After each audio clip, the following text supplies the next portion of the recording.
প্রধান উপদেষ্টা ডক্টর মোহাম্মদ ইউনূস সরাসরি বলেন, আমি আর পারছি না, এই জঞ্জালের দায় আমার নয়, আমি আজই জাতির উদ্দেশ্যে ভাষণ দিয়ে পদত্যাগ করব। ওর দ্রুত শুরু হয় ভাষণের স্ক্রিপ্ট লেখা, কিন্তু ঠিক সেই মুহূর্তে 1-2 জন সিনিয়র উপদেষ্টা এসে বলেন, আর 2-1 দিন দেখুন স্যার, এখনই সিদ্ধান্ত নিয়েন না। দর্শক বন্ধুরা, ব্রেকিং নিউজ সেটি হচ্ছে ডক্টর ইউনূস তিনি তার পদত্যাগের যে স্ক্রিপ্টটা কিংবা জাতির উদ্দেশ্যে তিনি যেই শেষ ভাষণটা দিতে যাচ্ছে অনেকটা শেখ হাসিনা স্টাইলে। এখন তিনি বা তার যে পদত্যাগের আপনার জাতির উদ্দেশ্যের যেই ভাষণটি এবং সেই ভাষণের যে স্ক্রিপ্টটি সেটি তৈরি হয়ে গেছে।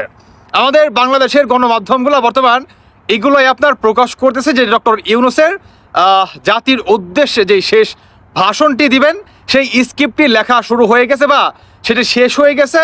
এখন শুধু সময়ের অপেক্ষা, তিনি কখন জাতির উদ্দেশ্যে সেই স্ক্রিপ্ট অনুযায়ী তিনি ভাষণ দিবেন এবং পদত্যাগ করে তিনি আপনার সেফ এক্সিট নিয়ে তিনি দেশ ছাড়বেন। এখন আমার কথা হচ্ছে ভাই, তিনি কি অরিজিনালি পদত্যাগ করবে? দর্শক বন্ধুরা, আমাদের বাংলাদেশের গণমাধ্যমগুলো বর্তমান আরো প্রকাশ করেছে যে তার যেই আপনার পদত্যাগের যেই স্ক্রিপ্টটি জাতির উদ্দেশ্যে যেই ভাষণ দেওয়ার যেই পরিকল্পনাটি সেটাকে যখন পরিপূর্ণ হয়ে যায় তখন আপনার উপদেষ্টাদের ভিতরে কিছু সিনিয়র উপদেষ্টা তারা ডক্টর ইউনূসকে এসে বলে যে আরও 2 থেকে 3 দিন সময় আপনি নিয়ে দেখতে পারেন। কারণ 2 থেকে 3 দিনের ভিতরে দেখেন বাংলাদেশের রাজনৈতিক দলগুলা বা পলিটিক্যাল পার্টিগুলা আপনার যেই দিক নির্দেশনা বা আপনি যে সবাইকে একত্রবদ্ধ হতে বলছেন সবাই একত্র হয় কিনা, যদি না হয় তারপরে না হয় আপনার ডিসিশন সেটা আপনি কি করবেন। এখন কথা হচ্ছে ডক্টর ইউনূসের যে সিদ্ধান্ত, মানে সবাইকে এনসিপি, জামাত, তারপর হচ্ছে বিএনপি বা আদার্স যে সমস্ত রাজনৈতিক যে দলগুলো আছে সবাইকে একত্রবদ্ধ হতে বলছে। এখন সবাই কি একত্র হবে? হবে তো না, কারণ বিএনপি তো আপনার আসিফের আর মাস্টার মাইন্ড মাহফুজের পদত্যাগ দাবি করছে। ইশরাক এখন পর্যন্ত তিনি তার মেয়রের পদে বসে নাই, তিনি শপথ গ্রহণ করে নাই, কারণ আপনার 2 জন উপদেষ্টার পদত্যাগের কেন্দ্র করে। এখন কথা হচ্ছে ভাই, যখন নাকি বিএনপি 2 জনের পদত্যাগ চাইলো ঠিক তারপরেই ডক্টর ইউনূস কেন জরুরিভাবে আপনার কি বলে এই যমুনাতে একটা করলো, মিটিং করলো, তার তিনি যে পদত্যাগ করবে এবং জাতির উদ্দেশ্যে তিনি ভাষণ দিবেন এই স্ক্রিপ্ট পর্যন্ত লেখা হয়ে গেছে। এটার পিছনে আসলে মূল কারণ কি আপনাদেরকে আমি একটা ভিডিও দেখাই, তারপরে বুঝতে পারবেন। মুরাদনগরের 116টা মসজিদে 5 লক্ষ করে অনুদান দিয়েছে। আচ্ছা আচ্ছা, তো বিরাট ব্যাপার। আইসা কতদিন আগে আইসা গেছে আমার সোনাকান্দার দরবার শরীফে, জি, এখানেও একটা ভবন এবং রাস্তাটা প্রশস্ত করার জন্য উনি দিয়ে গেছে এবং অলরেডি এটা ইঞ্জিনিয়ার এমআইপিডিপেও নিছে এবং সে মুরাদনগর সোনাকান্দার দারুল দরবার শরীফের যে হুজুরের সাথে উনি মাহফিলে আসছিল, দেখা করে বলে গেছে যে আপনাদের সব পাশে আসি যে কোনো মধ্যে আমাদেরকে ডাকলে পাইবে। আসিফ ভাই তো গ্রামে বড় হয় নাই, মুরাদনগরের 116টা মসজিদে 5 লক্ষ করে অনুদান দিয়েছে। কি বুঝতে পারলেন? এটার মূল কারণ কি? মূল কারণ হচ্ছে মুরাদনগরের 116টা মসজিদে আপনার উপদেষ্টা আসিফ ভুঁইয়া তার বাবা আপনার 5 লক্ষ টাকা করে কি অনুদান দেয়। এত টাকা পাইলো কই?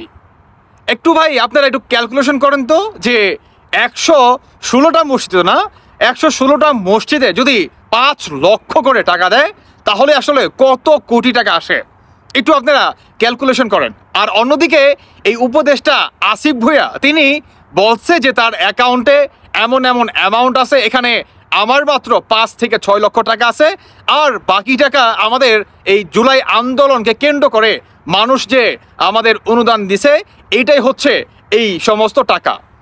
এখানে 5 লক্ষ টাকা বাদে সমস্ত টাকা বাংলাদেশের জনগণের। তা বাংলাদেশের জনগণের টাকা তার অ্যাকাউন্টে কি করে? আপনার ওই যে টিএসসির মোড়ে বন্যাকে কেন্দ্র করে যে শত কোটি টাকা, এত কোটি টাকা কি করছে, কোন জায়গায় ব্যয় করছে? কিংবা এই যে 90,000 কোটি টাকা যে আমাদের বাংলাদেশ থেকে পাচার হয়ে গেছে এই 8 মাসে, এত টাকা গেল কই, কোথায় গেল বলেন তো? আচ্ছা, আসিফ ভুঁইয়া আর মাহফুজের কে যখন নাকি পদত্যাগের দাবি করলো আপনার বিএনপি, এটাকে কেন্দ্র করে ডক্টর ইউনূস তিনি কেন পদত্যাগ করবে আমার বুঝে আসে না। কেন পদত্যাগ করবে? ও লুটপাটের সাথে তিনিও কি জড়িত ছিল নাকি? বুঝে আসে না তো। বর্তমান আমাদের বাংলাদেশের গণমাধ্যমগুলা এভাবেই তারা বলাবলি করতেছে যে ডক্টর ইউনূস সেফ এক্সিট নেওয়ার জন্য পাগল হয়ে গেছে, তার পদত্যাগের যে স্ক্রিপ্টটা সেটাও জাতির উদ্দেশ্যে ভাষণ দিবে, সেটাও রেডি হয়ে গেছে। এখন হচ্ছে সময়ের ব্যাপার। ওই যে আপনার সিনিয়র বা মুরব্বী 2-3 জন উপদেষ্টা তখন আইসা ডক্টর ইউনূসকে নাকি বলে যে স্যার আর 2-1 দিন দেখেন, বাংলাদেশের পলিটিক্যাল পার্টিগুলা আপনার এই যে দিছেন কি বলে একটা সিদ্ধান্ত জানাইছে সেটার সাথে সহমত হয় কিনা, সবাই একত্রবদ্ধ হয় কিনা। এখন সবাই কি একত্রবদ্ধ হবে? সবাই হলেও আমার মনে হয় বিএনপি হবে না, ইম্পসিবল। কারণ ইশরাক এখন পর্যন্ত তার মেয়রের চেয়ারে বা তার অফিসে কিন্তু তিনি বসে নাই, শপথ গ্রহণ কিন্তু তিনি করে নাই। তিনি তখনই করবে যখন নাকি এই 2 জন উপদেষ্টা পদত্যাগ করবে।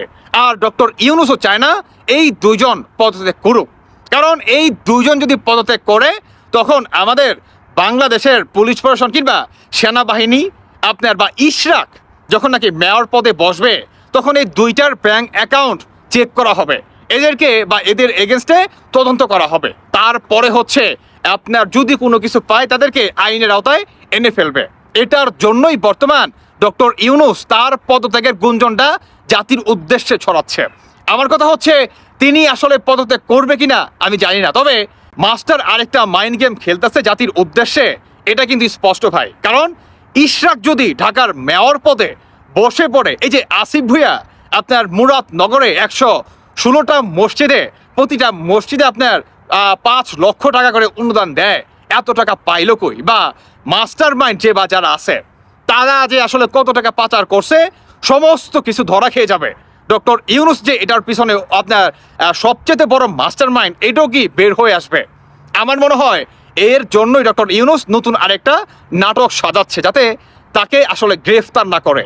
কারণ এই 2 জন যদি পদত্যাগ করে ইশরাক আপনার মেয়র হবে, আর মেয়র হলে এই 2 জনের গ্রেফতার তো 100%, কারণ যে লুটপাট করছে তারা 100% তিনি আপনার গ্রেফতার হবে। আর ওই 2 জন যখন গ্রেফতার হবে, যখন নাকি টিম থেরাপি দেওয়া হবে, তখন বের হয়ে আসবে তাদের মাথাঘাটকে, এটার পিছনে মূল মাস্টারমাইন্ড কে ছিল, বটগাছটাকে, তখন ওই বটগাছকে ধরা হবে। আর এই বটগাছ এর জন্যই আপনার কি বলে জাতির উদ্দেশ্যে স্ক্রিপ্ট লেখে একটা বাহানা দিয়ে তিনি বর্তমান পদত্যাগ করে তিনি সেফ এক্সিট নেওয়ার জন্য পাগল হয়ে গেছে।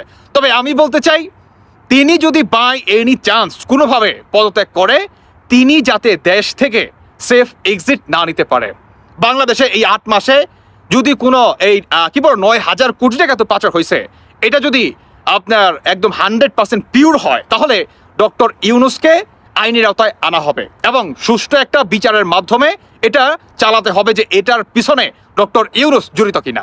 এটা সম্পূর্ণ বিচারের দাবি জানাচ্ছি। উল্টোদিকে এই উপদেষ্টা যে কটা আছে বা সমন্বয়ক যে কটা আছে, এরা একটাও যাতে দেশ থেকে বের হইতে না পারে, কারণ এরা বর্তমান পালানোর চেষ্টা চালাচ্ছে।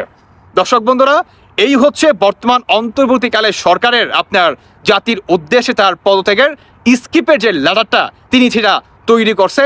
এখন ভাষণ দিবে তখনই যখন নাকি আপনার সমস্ত রাজনৈতিক দল যদি একত্রবদ্ধ না হয়, তাহলে তিনি জাতির উদ্দেশ্যে ভাষণ দিয়ে সেফ এক্সিট নেওয়ার পরিকল্পনা।